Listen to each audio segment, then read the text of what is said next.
Baik, Assalamualaikum warahmatullahi wabarakatuh. Lanjut lagi ke materi algoritma dan pemrograman ya. Nah, kali ini kita akan membahas tentang logik dari bahasa komputer ya. Salah satunya kita sebut sebagai sequence.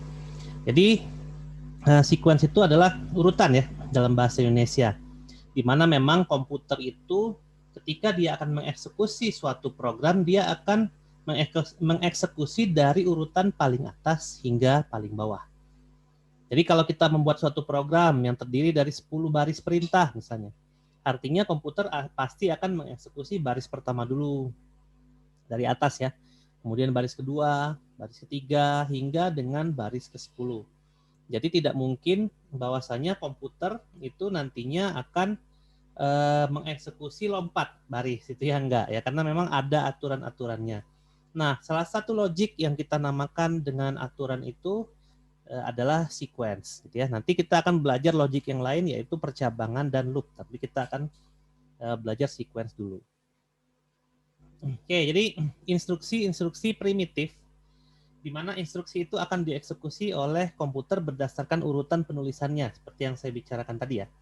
Jadi ada urutannya. Nah, urutannya itu dimulai dari baris ke atas hingga baris ke bawah. Seperti kita nulis saja. Kita punya buku tulis yang ada garis-garisnya gitu kan. Nah, pertama kita akan membuat suatu urutan.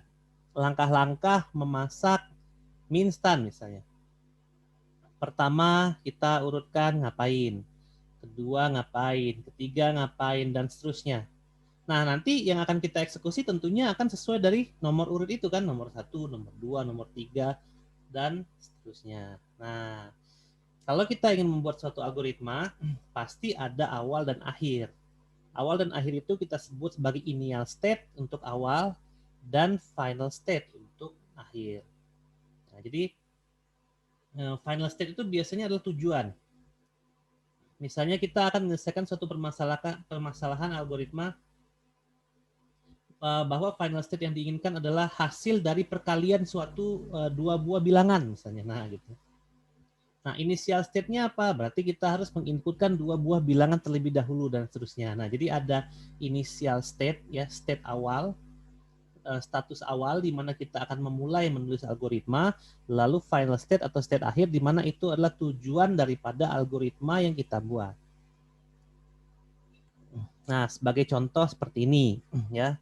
Mungkin masih ingat cara menulis algoritma ya, ada program, ada kamus, dan ada algoritmanya. Apabila lupa bisa cek video saya yang lain gitu ya, yang sebelum ini. Nah, misalnya gini, program SEQ2, SEC2, kamus I adalah integer, integer itu tipe datanya, X adalah real, real adalah tipe datanya, flag sama dengan boolean, boolean juga adalah tipe data. Algoritma, input I, titik koma, input I itu artinya input yang dieksekusi oleh piranti masukan ya. Masih ingat ya? Piranti masukan bisa berupa keyboard misalnya atau mouse. Jadi di input. Jadi I itu nanti akan diisi atau akan diassign variabel I itu dengan inputan berasal dari keyboard. Nah, lalu ada titik koma nih. Nah, sebenarnya kalau kita ngomongin baris program, untuk algoritma itu baris itu dibatasi oleh titik koma. Artinya setelah titik koma itu berupa baris baru.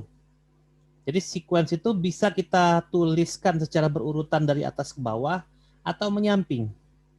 Cuma nanti akan dilihat tanda berhentinya itu adalah titik koma. Agar enak sih sebenarnya kita nulisin ke bawah gitu ya. Jadi setiap baris ada titik komanya ke bawah, ada titik koma lagi ke bawah dan seterusnya. Nah, itu sebenarnya lebih enak cara membacanya. Namun tidak masalah kalau kita menuliskannya juga ke samping. Nah, gitu ya. Nah, seperti ini misalnya titik koma gitu ya. Nah, kalau misalnya ke bawah tanpa titik koma mungkin bisa ya, tinggal pakai enter aja ke bawah. Cuman sih sebaiknya pakai titik koma biar lebih rapi gitu ya nulis algoritmanya. Nah, misalnya dalam program ini algoritma yang kita buat adalah input I, artinya I kita input dari komputer. X diisi 0,0 ya, karena real ya. Lalu flag diisi true, lalu output X. Berapa outputnya X? X pasti 0,0 karena X tidak berubah nilainya ya dari inputan awal. Lalu output I kali 2, flag. Flag tidak berubah nilainya, tetap true. Nah, I kali 2 tergantung I dari inputan yang kita inputkan lewat keyboard. Apabila kita menginputkan 3, maka I kali 2 artinya 3 dikali 2 artinya 6. Artinya kalau kita isi I-nya 2, outputnya adalah 6, flag-nya adalah true. Jadi urutannya, pertama input I, kemudian X di-assign dengan 00, flag di-assign dengan true, output X, lalu output lagi I kali 2, flag. Artinya kita punya 3 output ya. Output pertama adalah output X-nya, output kedua adalah I kali 2, dan output ketiga adalah flag. Nah, atau seperti ini juga bisa nih, pakai enter ya. Cuman kalau saya sih lebih prefer pakai titik koma aja biar nggak lupa. Artinya kalau di dalam slide ini, perbedaan baris itu tidak perlu titik koma tapi dengan enter. Tapi sebenarnya lebih rapi kalau tiap baris pun pakai titik koma. Nah, ini tergantung gaya penulisan, bebas. Kalau saya sih, kalau untuk penulisan algoritma itu titik koma dan enternya seperti apa itu mungkin bisa diatur gitu ya, tidak saklek. Yang penting secara logik bisa dibaca dan dimengerti ya algoritma yang ditulis. Nah, boleh mengikuti slide ini artinya setiap pindah baris itu nggak usah pakai titik koma, yaitu pakai enter aja boleh. Tapi boleh juga ditambah titik koma di ujungnya agar enak gitu ya. Jadi kalau kalau teman-teman menulisnya nyamping, ya bagusnya pakai separator titik koma itu ya untuk melihat pemisah antara statement atau baris eksekusi yang nanti akan dieksekusi oleh komputer. Oke, jadi lebih enak pakai titik koma karena memang banyak bahasa pemrograman yang nantinya akan menggunakan titik koma sebagai akhir daripada suatu statement. Nah, kalau kita ngomongin statement itu kita ngomongin baris program yang nanti akan dieksekusi di komputer. Jadi istilahnya saya lebih suka pakai statement. Ya bebas saja sih istilah itu mau seperti apa. Mau bilang statement, mau bilang baris program boleh gitu ya. Atau mau lihat di slide ini juga boleh gitu ya. Instruksi primitif untuk dieksekusi itu juga boleh bebas ya. Nah, kalau urutan sequence-nya itu diubah, ada yang mempengaruhi, ada yang tidak. Nah, dulu pada video yang lain pernah saya jelasin ya bahwa ada urutan-urutan dalam suatu penulisan algoritma secara sequence yang apabila dibalik itu tidak akan merubah hasil. Tapi ada juga yang dibalik dan dia merubah hasil. Misalnya kalau kita memasak mie instan gitu ya. Pertama, misalnya kita siapkan panci. Yang kedua, kita buka bungkus mie. Gitu ya. Yang ketiga, kita membuka bungkus bumbu. 3 itu aja. Ada yang bisa dibalik? Ya ada gitu ya. Ibaratnya kita balik aja yang kedua dan yang ketiga. Jadi artinya kita balik, pertama kita buka bungkus Indomie dulu, lalu kita buka bungkus bumbu, lalu kita siapkan panci. Kan sama aja gitu ya. Atau kita balik lagi, buka bungkus Indomie, siapin panci, lalu buka bungkus bumbu. Tapi ada yang nggak bisa dibalik ya. Ya tentu saja nggak mungkin kita membuka bungkus bumbu dulu, baru membuka bungkus mie instannya gitu ya. Aduh, nyebut merek pula tadi. Mie instan. Artinya membuka bungkus mie instan, kemudian membuka bungkus bumbu mie instan itu adalah sequence yang tidak boleh dibalik. Ya nggak mungkin kita membuka bungkus bumbu mie instan, baru membuka bungkus mie instannya gitu ya. Nah, seperti itu aturan-aturan sequence. Ada yang bisa dibalik, ada yang tidak. Karena nanti kalau ada suatu data yang disimpan dalam variabel, urutan-urutan itu nanti akan mempengaruhi isi daripada variabel yang kita tuliskan itu. Nah, ini contoh gitu ya, instruksi yang berpengaruh jika diubah urutannya. Kita punya I berupa integer.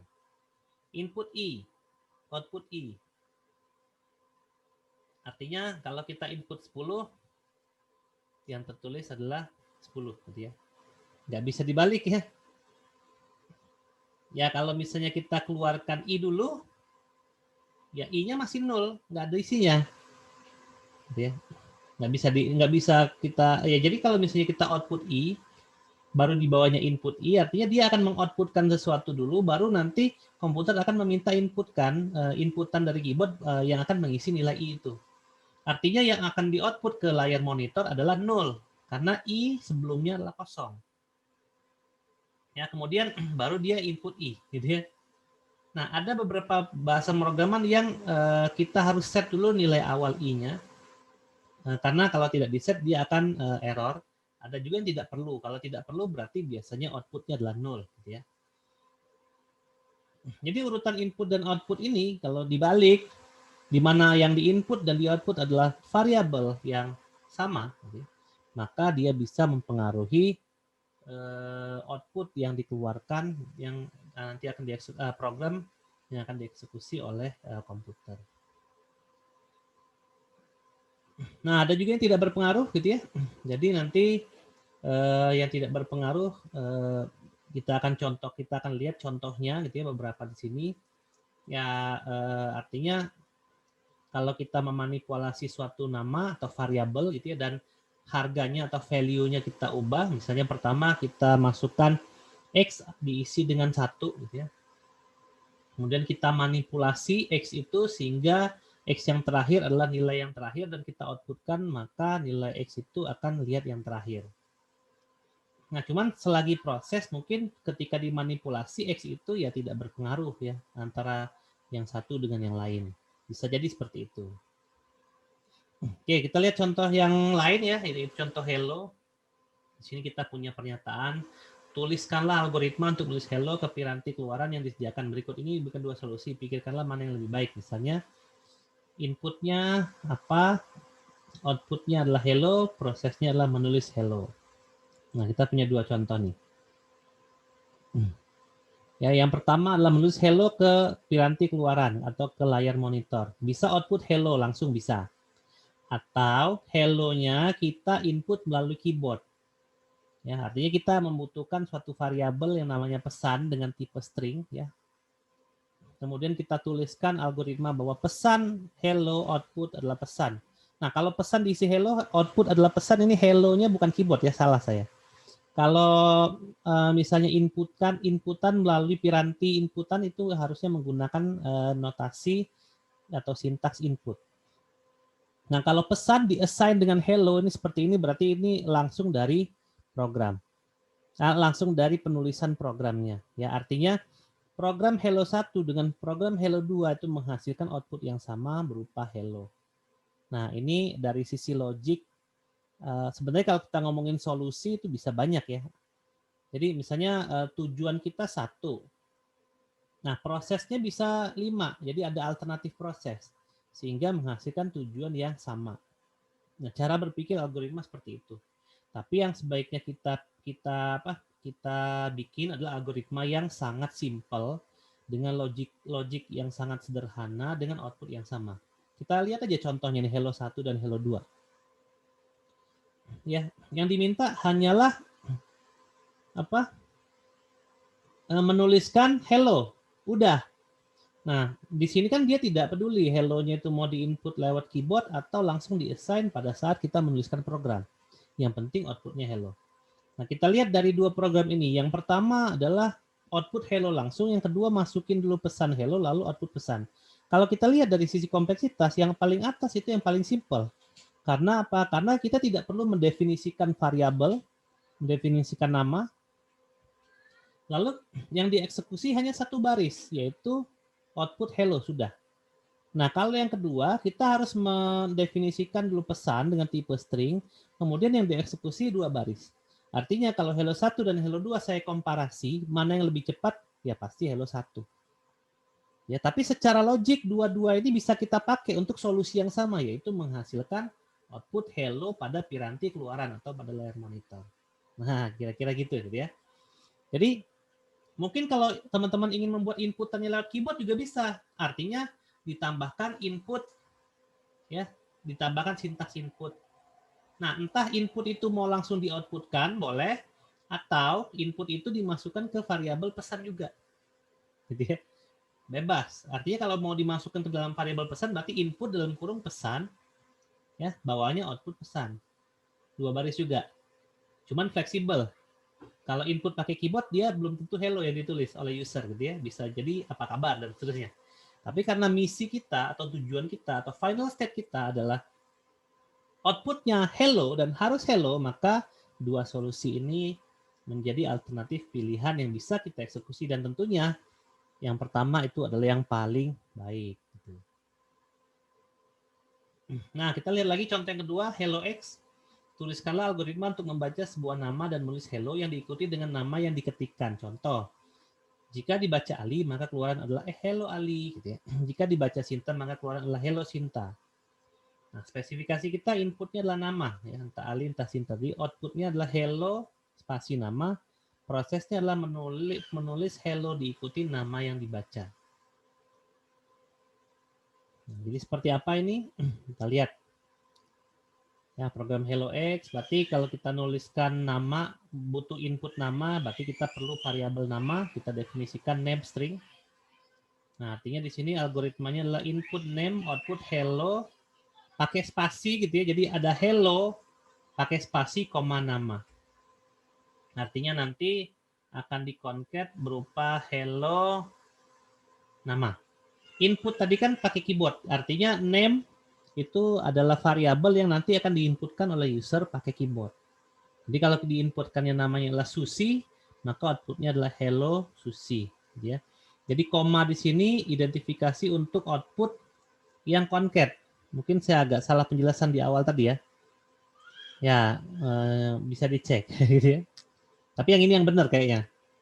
Yang benar adalah output hello. Kalau hello, koma apa itu sebenarnya outputnya cuma satu ya, bukan dua. Ya dua itu karena pakai koma, tapi dia concat gabung gitu ya. Ya nggak salah-salah banget sebenarnya. Gitu ya. Nah, jadi kira-kira seperti itu. Jadi tujuan kita ingat adalah ini. Ini adalah final step kita. Ya. Nah, contoh lagi jarak dibaca dua buah harga V kecepatan meter per detik dan T waktu satuannya detik yang mewakili koefisien persamaan gerak lurus beraturan dan seterusnya. Ya. Artinya kita punya input adalah V integer dan T waktu integer. Kenapa T waktu? Ya 1 detik, 2 detik ya integer ya.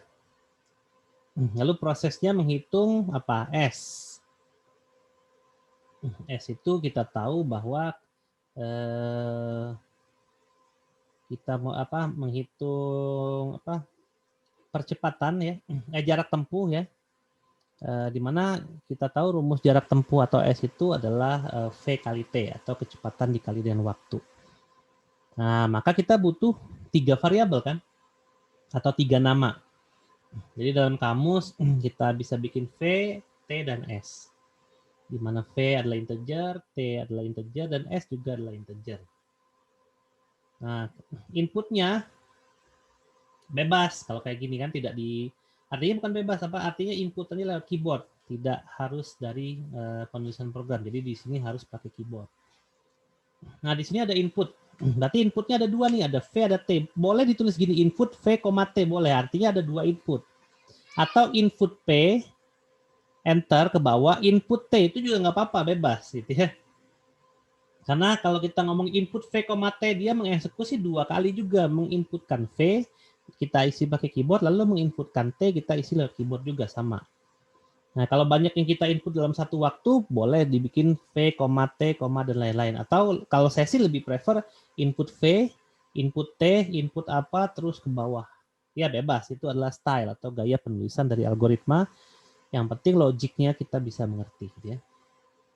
Nah, di sini S, yaitu jarak kita assign dengan V kali T, di mana V dan T itu sudah kita masukkan lewat keyboard sebelumnya. Kemudian kita outputkan S-nya. Ya, artinya kalau misalnya kita inputkan V adalah 5 dan T adalah 10, maka S isinya adalah 5 dikali 10, yaitu 50. Nah, atau dengan cara yang kedua, kita tidak menggunakan S. Nah, jadi ingat ya, ketika kita mau output, output itu bisa dari isi variabel atau bisa dari nilai konstantanya langsung. Nah, kita lihat di sini, artinya kita tidak butuh S untuk mengoutputkan sesuatu, tapi hasilnya aja yang langsung kita outputkan. Ini juga bisa di algoritma. Misalnya kita butuh V dan T-nya aja. Input V, T, outputnya langsung V kali T, itu bisa. Kalau kita punya V adalah 5, tadi T adalah 10, maka outputnya langsung adalah 5 kali 10, yaitu 50. Ini juga bisa. Jadi kita punya dua alternatif cara untuk menghitung jarak. Yang mana yang lebih simpel? Ya tentu saja yang paling sedikit ya, karena outputnya sama gitu ya. Tapi baris yang dieksekusi lebih sedikit dan definisi daripada kamus atau variabelnya juga lebih sedikit. Ini yang lebih cepat daripada yang ini. Ya, outputnya sama. Oke. Oke, ada yang lain mungkin? Ada seperti ini. Kalau mau lebih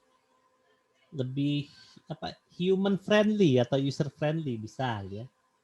Misalnya di sini output input nilai kecepatan, input V, output input nilai waktu. Jadi input nilai kecepatan itu nanti akan tampil di layar monitor. Lalu dia akan nanti kursor akan pindah ke bawah akan input V. Output input nilai waktu, input T. Output adalah jarak yang dihitung adalah koma V kali T. Nah, ini juga bisa. Ya. Nah, yang mana yang lebih cepat? Ya tetap yang ini ya. Tapi yang mana yang lebih dimengerti atau user friendly tentunya yang program jarak 3 ini. Karena dia ada perintahnya ya, input nilai kecepatan kita input 10. Input nilai waktu kita input 5. Misalnya output adalah jarak yang dihitung adalah, itu kan lebih enak. Kalau ini kan tiba-tiba nggak ada apa-apa, dia minta input V dan T, kosong aja hitam gitu ya. 5 enter, 10 enter, langsung 50. Ini apa? Nggak tahu gitu. Nah, mungkin yang kita enak itu adalah yang human friendly ya, yang seperti ini. Cuman kalau ya tergantung dari output atau final state-nya aja gitu, yang mana yang lebih enak dan yang mana yang sesuai dengan tujuan. Apabila yang diperlukan hanya cuma nilainya saja, maka lebih enak yang ini. Tapi kalau digunakan untuk penggunaan oleh manusia, mungkin yang lebih enak adalah menggunakan yang ini. Nah, kalau ini nggak bisa diubah ya. V10 T3 output adalah 30 udah. Jadi setiap program ini dijalankan ya, program jarak 4 ini dieksekusi, outputnya pasti 30 karena dia tidak meminta inputan apapun dari keyboard. Dia langsung diinputkan di baris program. Oke, contoh lain, jam menit detik. Pernyataannya dibaca sebuah harga berupa bilangan bulat positif dan lebih kecil dari 1 juta yang mewakili besaran dalam detik. Harus dihitung ekivalensinya. Berapa jam, berapa menit, dan berapa detik. Contoh data 4000 akan menghasilkan 1,6,40 yang artinya 1 jam 6 menit dan 40 detik. Jadi ini mengkonversikan besaran gitu ya, di mana besaran itu dalam detik. Jadi kalau kita lihat nih data 4000 itu adalah 4000 detik. Kita konversi menjadi 1 jam 6 menit dan 60 detik. 40 detik kita tahu bahwa 1 jam itu 3600 detik gitu ya. 6 menit dan 40 detik itu kalau dijumlahkan ya 4000. Nah, artinya kita butuh inputnya adalah detik integer. Prosesnya kita harus parsing ke dalam jam, menit, dan detik. Ya, outputnya adalah jam, menit, dan detik. Nah, kalau dia bilang lebih kurang dari 1 juta, integer ya, mungkin.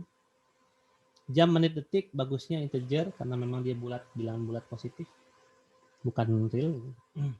Nah, rumusnya 1 jam 3600, 1 menit 60 detik. Ini adalah contoh programnya. Ya gampang sebenarnya. N integer 0 sampai 999 data yang dibaca. J jam harus lebih dari 0. Menit integer 0 sampai 59, integer 0 sampai 6 untuk menit dan detik. Sisa J itu sisa detik dalam perhitungan jam yang nanti akan kita pakai untuk konversi ke menit ya dan seterusnya. Nah, kita lihat nih algoritmanya input N. Tadi kalau kita lihat di atas N itu adalah ini ya. Misalnya contoh data 4000. Nah, 4000 ini kita sebut dengan N. Oke, jadi kita isi misalnya 4000. Jam artinya ada berapa jam dari 4000 itu, berarti kita pakai apa? Pakai div ya. Hasil bagi. Jadi N kita div dengan 3600. Satu kan? Nah, sisanya berapa tuh? Sisanya 400. Jadi jamnya J itu ketika kita hitung pakai rumus di baris kedua, di bawah input N itu artinya J-nya adalah 1. Sisa J kita isi dengan modnya, hasilnya. Ya, mod itu sisa, salah. Div itu hasil bagi, 1 mod itu sisa bagi, sisanya 400. Artinya sisa J itu adalah 400. Nah, J-nya kita udah dapat 1, berarti 1 jam nih. Nah, kemudian menitnya dibagi 60. Gitu ya. Karena 1 menit 60 detik. Jadi kita punya 400 detik. Detik itu berapa menit? Kita bagi dengan 60. Sisanya berapa detik? Kita mod. Nah, di mana menitnya atau M-nya kita pakai div, lalu detiknya kita pakai mod.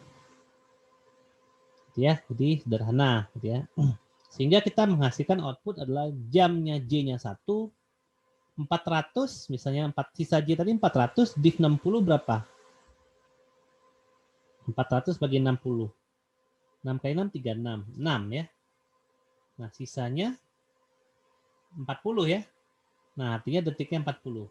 Artinya J tadi kita punya nilai 1, M-nya kita punya nilai 6, dan D-nya kita punya 40. Artinya kalau inputnya adalah 4000, tadi kita dapat J-nya 1, M-nya 60, salah. M-nya 6 ya. Lalu D-nya 40. 400 bagi 60 kan 6. Ya, 6 kali 6, 36. 360 kan. Sementara tadi kita punya 400 detik. Jadi hasil baginya adalah 6, sisanya adalah 40 detik. Artinya kalau input kita masukin 4000, maka keluarannya adalah 1 jam, 6 menit, dan 40 detik. Nah, ini berurutan nih gitu ya di eksekusinya. Oke, baik, seperti itu kira-kira ya yang dimaksud dengan sequence, dan begitu dengan contohnya. Semoga video ini bisa jelas ya dan bisa dimengerti oleh teman-teman yang lain. Baik, sampai di sini saja dari saya. Terima kasih, saya akhiri. Wassalamualaikum warahmatullahi wabarakatuh.